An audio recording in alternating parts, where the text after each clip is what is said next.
Formula One enters a new world this race weekend with round 4 of the 2022 season hosting the very first sprint race round at the Circuit of the Americas Short Circuit. This is one of 3 sprint race rounds on this year's calendar, which are aimed at being the Joker rounds of the season. Points are to be awarded to all drivers racing on a sliding scale of 20 points for the win and 1 point for last place. The race will be run on the short version of the circuit hosting the race weekend, and Pirelli are bringing special sprint race specific tires which offer extra grip, of course at the cost of harsher tire wear compared to the normal tires used for the rest of the season. On Friday, it was very clear some teams were struggling with these new Pirelli tires, with the Ferrari, Renault, and McLaren cars finding themselves off-circuit a few times on heavy fuel runs. And even on low fuel, Charles Leclerc in particular was struggling compared to his teammate, something which is a stark contrast to last weekend in Hungary. Meanwhile, off track, there was also plenty of action, with BMW bosses telling the press that they have a major update planned for round 6 and are hopeful they can find a solution to their seemingly bipolar race pace. And Audi has had to downplay multiple suggestions by the paddock that Carlos Sainz may be receiving preferential treatment by the German outfit, all while Verstappen's father Jos was quoted saying, "The current situation can and will not continue like this for long." Finally, shifting focus to the pecking order, the entire top 10 appears very close on one-lap pace, but with Pirelli's new tires and new sprint round format, it's a stab into the unknown of how the race is going to pan out for all the teams.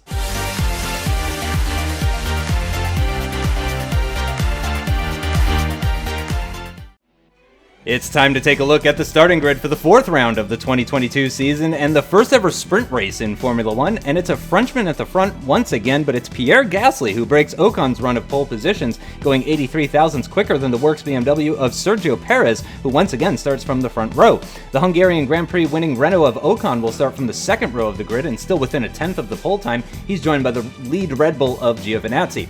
Jack Aitken will start from the grid spot directly behind his teammate as he's so accustomed to now, but this time from 5th position alongside the leading Ferrari of aarava, who seemed more comfortable in the car during the Friday and Saturday sessions than he has all season long. Similar to Hungary, there's only one Audi in the top 10, and once again it's Carlos Sainz. He starts from the 4th row of the grid alongside the Mercedes of Vettel, about 2.5 tenths off the pole time. And rounding out the top 10, we have the other BMW and the other Ferrari, with Bottas over a tenth quicker than Leclerc, the largest gap in all of Q3. Once again, the Jag-powered cars failed to make it into the top 10, but pose a real threat in the race, with Van Dorn 11th and alongside the other Audi of Verstappen, and then immediately followed by the McLaren pair on row 7, Ricciardo getting the better of Norris by just a few hundredths of a second at the end of Q2. And yet again, the other silver arrows of Mick Schumacher finds himself well outside the top 10 and quite a ways off his senior teammate's pace. He's joined by Nico Hülkenberg for another all-German 8th row. Row 9 sees Kari once again right near the back of the grid, but he'll at least start ahead of Pascal Wehrlein, both drivers more than a second off the pole time and at a circuit layout that only takes 65 seconds to complete. And finally, it's the Alphas bringing up the rear with Ilott nearly 2 tenths quicker than Fuoco ahead of the first ever Formula One sprint race.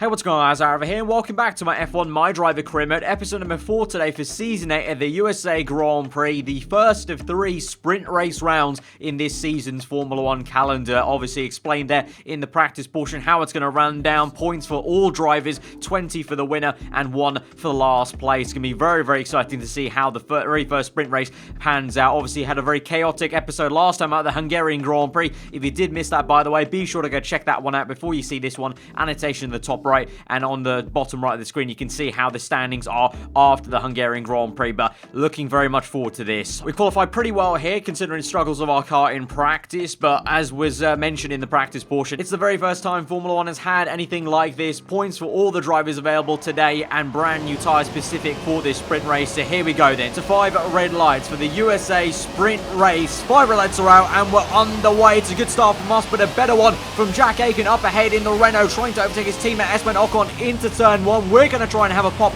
on the outside of Antonio Giovinazzi, but we're going to get stuck on the curbing. We have to slot back in the P6. Meanwhile, things still leading the way is Pierre Gasly off pole position, followed by Sergio Perez in the BMW Works car. Then you've got the 2 Renaults. As we go through the S section, we then turn left halfway through the S section and cut off the rest of the circuit as we enter the kind of unique part of the circuit to then make it the sprint race it is. And we're already through to about halfway through the lap then. 28 laps is going to fly by this episode, and so now we go on to the end of lap lap 1. We're still right on the back of Antonio Giovinazzi, and we might be able to have a pop into turn 1 as we climb up the hill. Giovinazzi goes defensive to the middle. We go to the inside then, try and make this work, but Gio's going to have a much better momentum on the mid-apex speed there and get us around the outside to keep that P5 for now. We're going to stick with him though through the S section, and right behind me you can see in the mirrors is Carlos Sainz, followed by Sebastian Vettel, who's had a very good start there, and he's actually looking like he's pulling quite well right behind Carlos Sainz. He's not falling back from him, so the Mercedes upgrades may be working a little bit better this weekend. But back to us now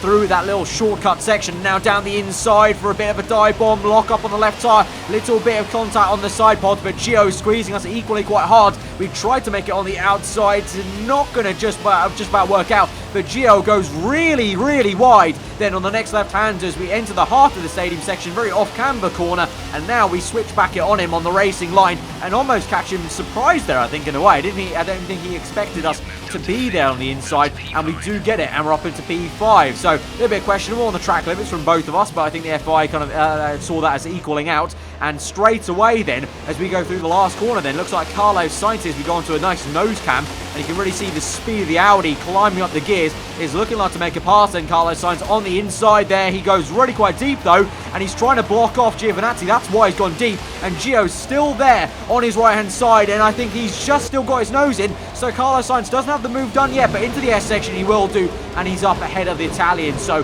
good work there so far from the Spaniard, pulling that Audi through, and you would have expected maybe a little bit of struggle here from the Audis this afternoon due to the amount of actual corners and twisting nature of the USA short circuit. But Carlos Sainz at the moment showing some good race pace there. We're looking at a replay now to start because we need to showcase this absolute dive bomb and a half by Pascal Wehrlein. Look at that. He's gone from third last up into P11 by turn 1. Oh, absolutely insane move. He does get then attacked by Max Verstappen here on the outside of him, and I think Max might just have this. He's still on the outside there. Actually, a lovely bit of side-by-side action there between the Dutchman and the German, and also behind is my teammate Leclerc going side-by-side with McLaren. He's really struggled off the line in P10 and has actually dropped positions, as Verstappen's still fighting very, very hard on this opening lap replay here, side-by-side with Wehrlein still for pretty much the entirety of lap 1 almost, since the exit of turn 1, and they're still at it, and Verstappen goes a little bit wide like Giovinazzi did to me, but he manages to find the grip on the outside, plants the power,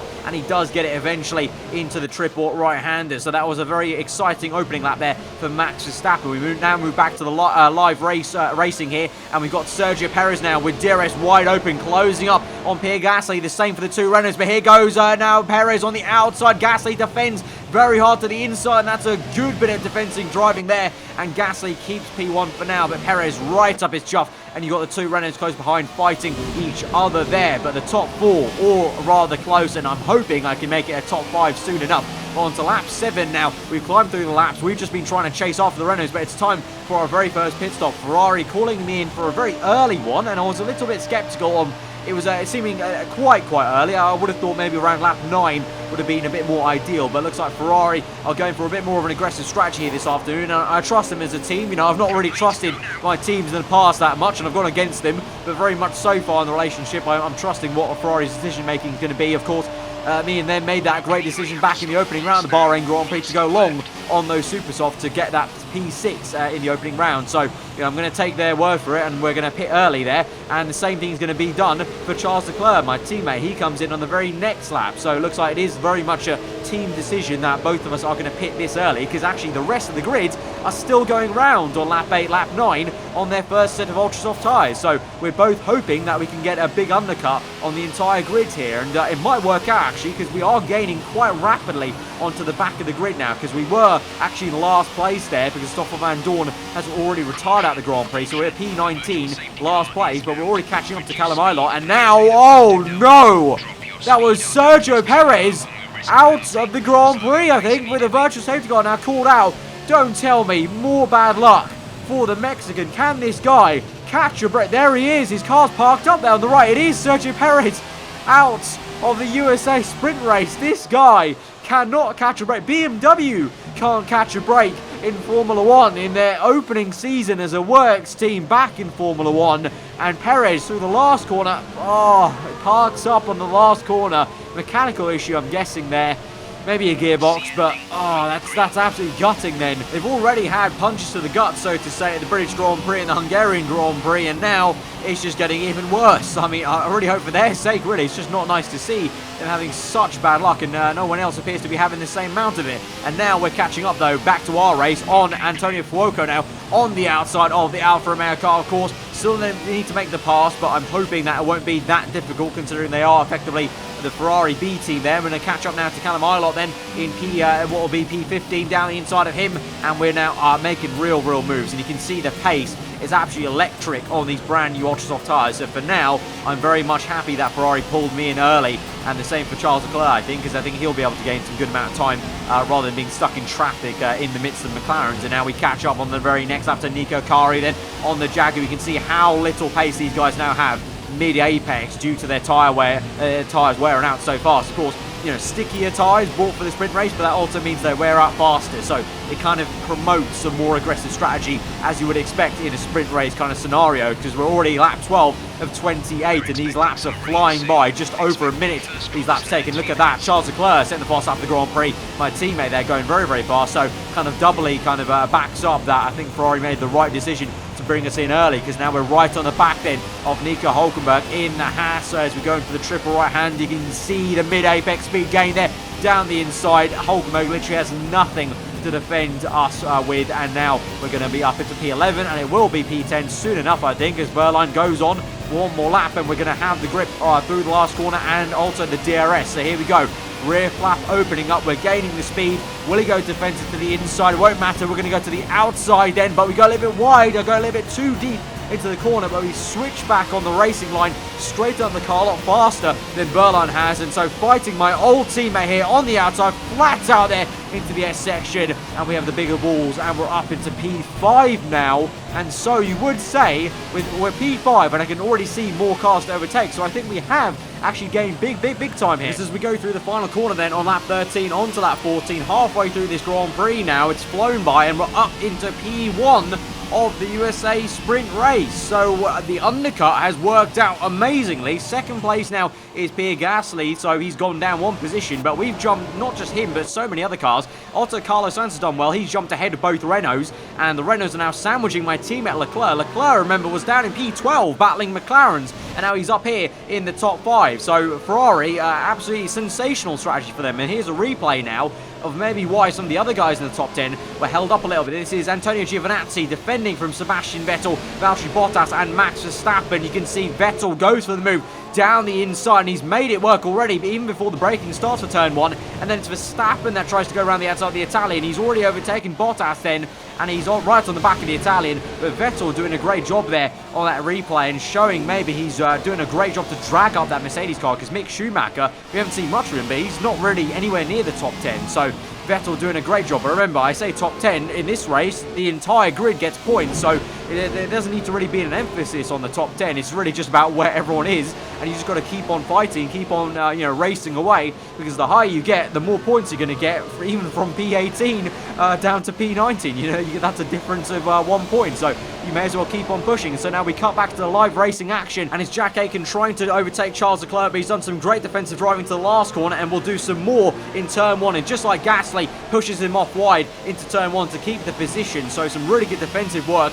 in this race so far, as we now come in for a second pit stop on lap 15. Ferrari calling in for another early stop, and the first one worked out really well, so we're going to trust them on this other one, and we're going to come in now. And will it be for a set of super soft tyres? Let's see, as we're in, and it looks like it's going to be another set of purple ultra soft tyres. So they may wear out fast, but the pace is absolutely electric, enough for Leclerc to go from P12 all the way up into P5-ish, I think it was, and for us from P5 to P1. So I hope we can have the same sort of pace. We come out now, and we're going to be in what is just P10, and it's going to be very close to Verstappen. Verstappen is on the outside on super soft tyres, and he's going to go side by side, but on the exit, so straight away back into the fighting action, but we just about hold it over the Dutchman, and we're going to keep P9. So last time we pit early, we're out in last place. Now we're up in P9, so you can say doubly this is going to come out good for us once these guys come in. And we're rapidly now catching up to Antonio Giovinazzi, going very slowly on a set of super soft tyres. So I don't know if he's struggling now with those tyres, maybe getting to temperatures. We go on the outside now, and we just about managed to do it there. And that was fine charge into some contact on the left-hand side. But now Leclerc is in for his second pit stop of the afternoon. He's in, and there'll be a set of super soft tyres. So a difference of strategy there from Ferrari. He's actually got some damage in his front wing, actually, so I don't know if that's played into it. But as we cross the line at lap 17, I'm only just noticing now that there's also some spray on the tyres. So is it starting to rain here? And Alfa Romeo with Callum Ilott have come in for intermediate. So have Ferrari just got this completely wrong?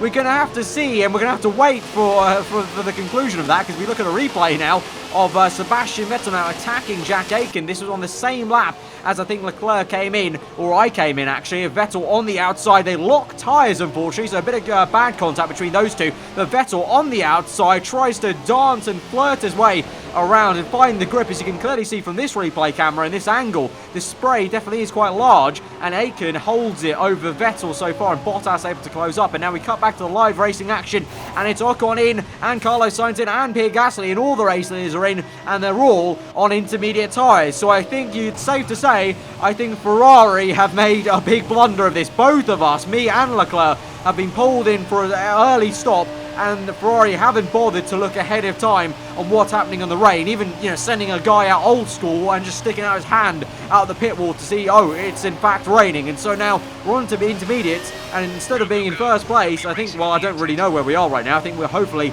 still in the top 10, kind of ish, as we're now behind. I think that's Valtteri Bottas' BMW, and still ahead of Antonio Giovinazzi, though, so at least that's kind of good. And that is Valtteri Bottas then, the only BMW flying the flag, and we are in P9, so it could have been a lot worse, but it's still down to P9 from what was first place, as I mistakenly put it in neutral. And so now, for the first time, we'll get some proper intermediate runnings in these new V10 cars, and I just don't know how we're going to perform against the entire grid. I don't know how everyone else is going to find it, because obviously with the V10 hybrids, so much more power at our disposal. I just don't know how the rear ends are going to work on these new cars in these conditions. One man who's certainly struggling is Jack Aitken here, ahead of Sebastian Vettel, but Vettel into the last corner is going to make a pop to the inside of the last corner, and that's going to also allow Bottas, myself, and Giovinazzi to close up here. And so look at that, the rain has really spiced up this USA sprint race now, as we've got four cars so close together. We're going to go for the pop down the inside of Bottas, and maybe also Aitken, because he's going wide on every corner. I think also he's got some damage on the front wing, so that might be why.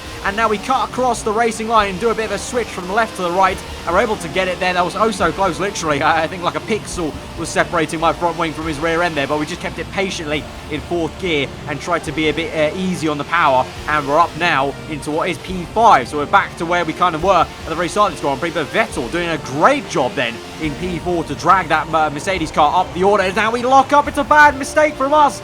And so Aitken's not the only one, not the only Brit making mistakes around USA at the moment, and so Bottas has got power. So you can see what I mean. I just don't know how these cars are performing. I thought I could go in a lot hotter into that corner than I clearly could, and it's a bad lock up and an easy pass then for Bottas. And now you can see the rear end is really setting light. We're having to go a little bit opposite lock to try and keep the car in a straight line, and so now we may struggle. I don't know, maybe that was just the initial phase of the tyre warm-up, and now that everyone's settled, we may not have the pace I want. Now speaking of pace, down the inside goes Max Verstappen to overtake the Alfa Romeo, and so it was the overtaking show in the last 2-3 episodes for Carlos Sainz. It looks like now it's Max Verstappen's turn to do some overtakes. So for the first time now in this season, is he looking semi-comfortable in the Audi? Maybe that's what he needs. Maybe he just needs some wet weather to feel comfortable in the Audi, because he's overtaken the Alfa Romeo, and he now might fancy overtaking the Italian, the Red Bull. Giovinazzi right up ahead. He'll have the slipstream. No DRS, of course, has been disabled now, but look at the speed he's going to gain. Down the inside, he'll shoot it, but Giovinazzi, I think, is still there on the outside as Verstappen's pinched into the apex. Giovinazzi's still on the outside. We can't see it from this camera angle, but now we'll switch, and there is Giovinazzi still trying to fight Verstappen, but Verstappen just has the power and the traction on the exit down the hill into the S section to get that. But I just want to note away from that, although he got overtaken, Callum Ilott there in the Alfa Romeo doing a fabulous job to be even in this pack in the top 10. I think he's P9, and so that's going to be a good haul of points, because remember, it's not actually 2 points for P9 this race, it's going to be a lot more. So a great job there, and now even higher, because that was Aitken making a mistake. Verstappen overtook him along with Giovinazzi and also Ilott, so Aitken down the order and really struggling. Meanwhile, Ilott's teammate Fuoco fighting the McLaren of Lando Norris, and they go side by side. on turn 1. You can really see the rain has really changed this race. I think there was a lot of dirty air issues, I think, in the drive, but the rain has really spiced it up and has allowed the drivers a lot more freedom to maybe make some passes into turn 1. So now Leclerc, my teammate, is trying to fight back in this Grand Prix. He's been pushed down even more than I did, and he now finds himself once again fighting the McLarens like he was at the very start of this Grand Prix. So the rain has definitely been a spanner in the works of this sprint race, and Leclerc still trying to overtake Ricciardo on the right-hand side, but Ricciardo defends really well, pushes him wide, so much so that Leclerc now is behind Lando Norris. So really tough times then for the youngster in the other Ferrari car. And now he tries to re-overtake Lando Norris if he can on the outside, and again might be a bit of defensive driving from Norris, and I think it might just be enough to keep him ahead. And it really has been a race of defensive work in turn 1. It really has been some great work from everyone up and down the field to defend positions. And look at that, even worse now. Leclerc is now overtaken by the Haas, and he's got even further more damage, I think. So it's going from bad to worse for Leclerc, and I don't know if there's a word that is even worse than that, but later on, literally the next sector, Leclerc slows down because he's got a puncher on the left front. So from last race, such a good one for Ferrari, a little bit lucky for Ferrari due to the timing of the virtual safety car and just the nature of the strategy working out for Leclerc on that one stop around Hungary. It's just been the polar opposite, especially for Charles Leclerc. He's now being lapped by the race leader, Pierre Gasly, and that kind of ties us nicely into a rundown of the top guys. So it's now Gasly still leading the way at this USA sprint race. Then in second, it's Esteban Ocon, and then Carlos Sainz doing a great job in third place. They're quite close behind Ocon, so still pressurizing him. And then P4 is Sebastian Vettel doing a fabulous job at dragging that Mercedes car, like I've talked about before in this race, followed by Valtteri Bottas. And then you can see there with a bit of oversteer, I'm struggling just to keep it on the track in P6 ahead of Max Verstappen. It really has been, unfortunately, a case of the car felt good initially on these inters, but then I think as everyone else heated up their tyres and everyone got kind of used to the conditions, I started to fall back in terms of pace, and so I just couldn't do anything from P6, and so it's going to be round the final bend then on lap 28. It's been a very enthralling first ever sprint race in Formula 1, and the first winner of a sprint race in Formula 1 is Pierre Gasly then, who's going to take home those 20 points, remember, 20 for the win, and every position is going to have points today, all the way down to last place with 1 point. But Pierre Gasly is a double winner in this season so far. You've got to say, if it wasn't for that British Grand Prix drive-through penalty, Pierre Gasly would probably be leading this championship by quite some way. But we come through the full race results then. Let's take a real good look, because of course it really does matter. Every single position really does matter now in this race. So there's kind of some need to kind of look through and see who's gained quite a bit. I think some of the standout ones have to be, we mentioned Sebastian Vettel in fourth place getting 17 points there. You've also got the likes of Verstappen finally getting on the plate with 14 points. Nico Kari and Callum Ilott there in 9th and 10th with 13 and 12 points. That's a big points haul for those boys, especially Alfa Romeo in what is a very tight scrap. And also for Mick Schumacher as well, double points now for Mercedes for the first time. They needed the sprint race to help them out in that department, with 10 points for Mick Schumacher. So they finally get on the board, but you can see the difference between Schumacher and Vettel there. Vettel clearly dragging the car up a lot higher than it can actually maybe actually get in usual conditions. And Jack Aitken, unfortunately for him, he was up there in around P4, and now he's down to P12. Still brings home 9 points, but he was in pretty lofty heights at the very start in the middle of that Grand Prix. But then going to the driver's standings then, after this very first Joker sprint round, we still lead the Drivers' Championship by 2 points then to Esteban Ocon. Only 1 point then between him and Pierre Gasly, the two Frenchmen in 2 and 3. Very, very close for pretty much the entire top, I would say, 8, I think. Myself from P1 all the way down to, I'd say, P5, Carlos Sainz, because Antonio Giovinazzi and Carlos Sainz now on equal points of 42. And then a kind of secondary pack, Charles Leclerc P6 with 36 points, down to Jack Aitken with 31 there. And then Ricciardo, all very close between him, Ilott, Bottas and Pascal Wehrlein, 24 to 20 points. So it's a really close championship with 4 rounds gone, and I can't wait to see what the other 2 sprint rounds are going to bring to the calendar. But of course we go back to a normal round next race, so it's going to be all to play for. But in the Constructors then, Red Bull come away with some good points, and they take the lead back in the Constructors Championship by 3 points. Obviously mainly Leclerc being down there has let us down today, so we're in P2 with 92, Renault in 3rd, but Audi now jump up just about ahead of Haas finally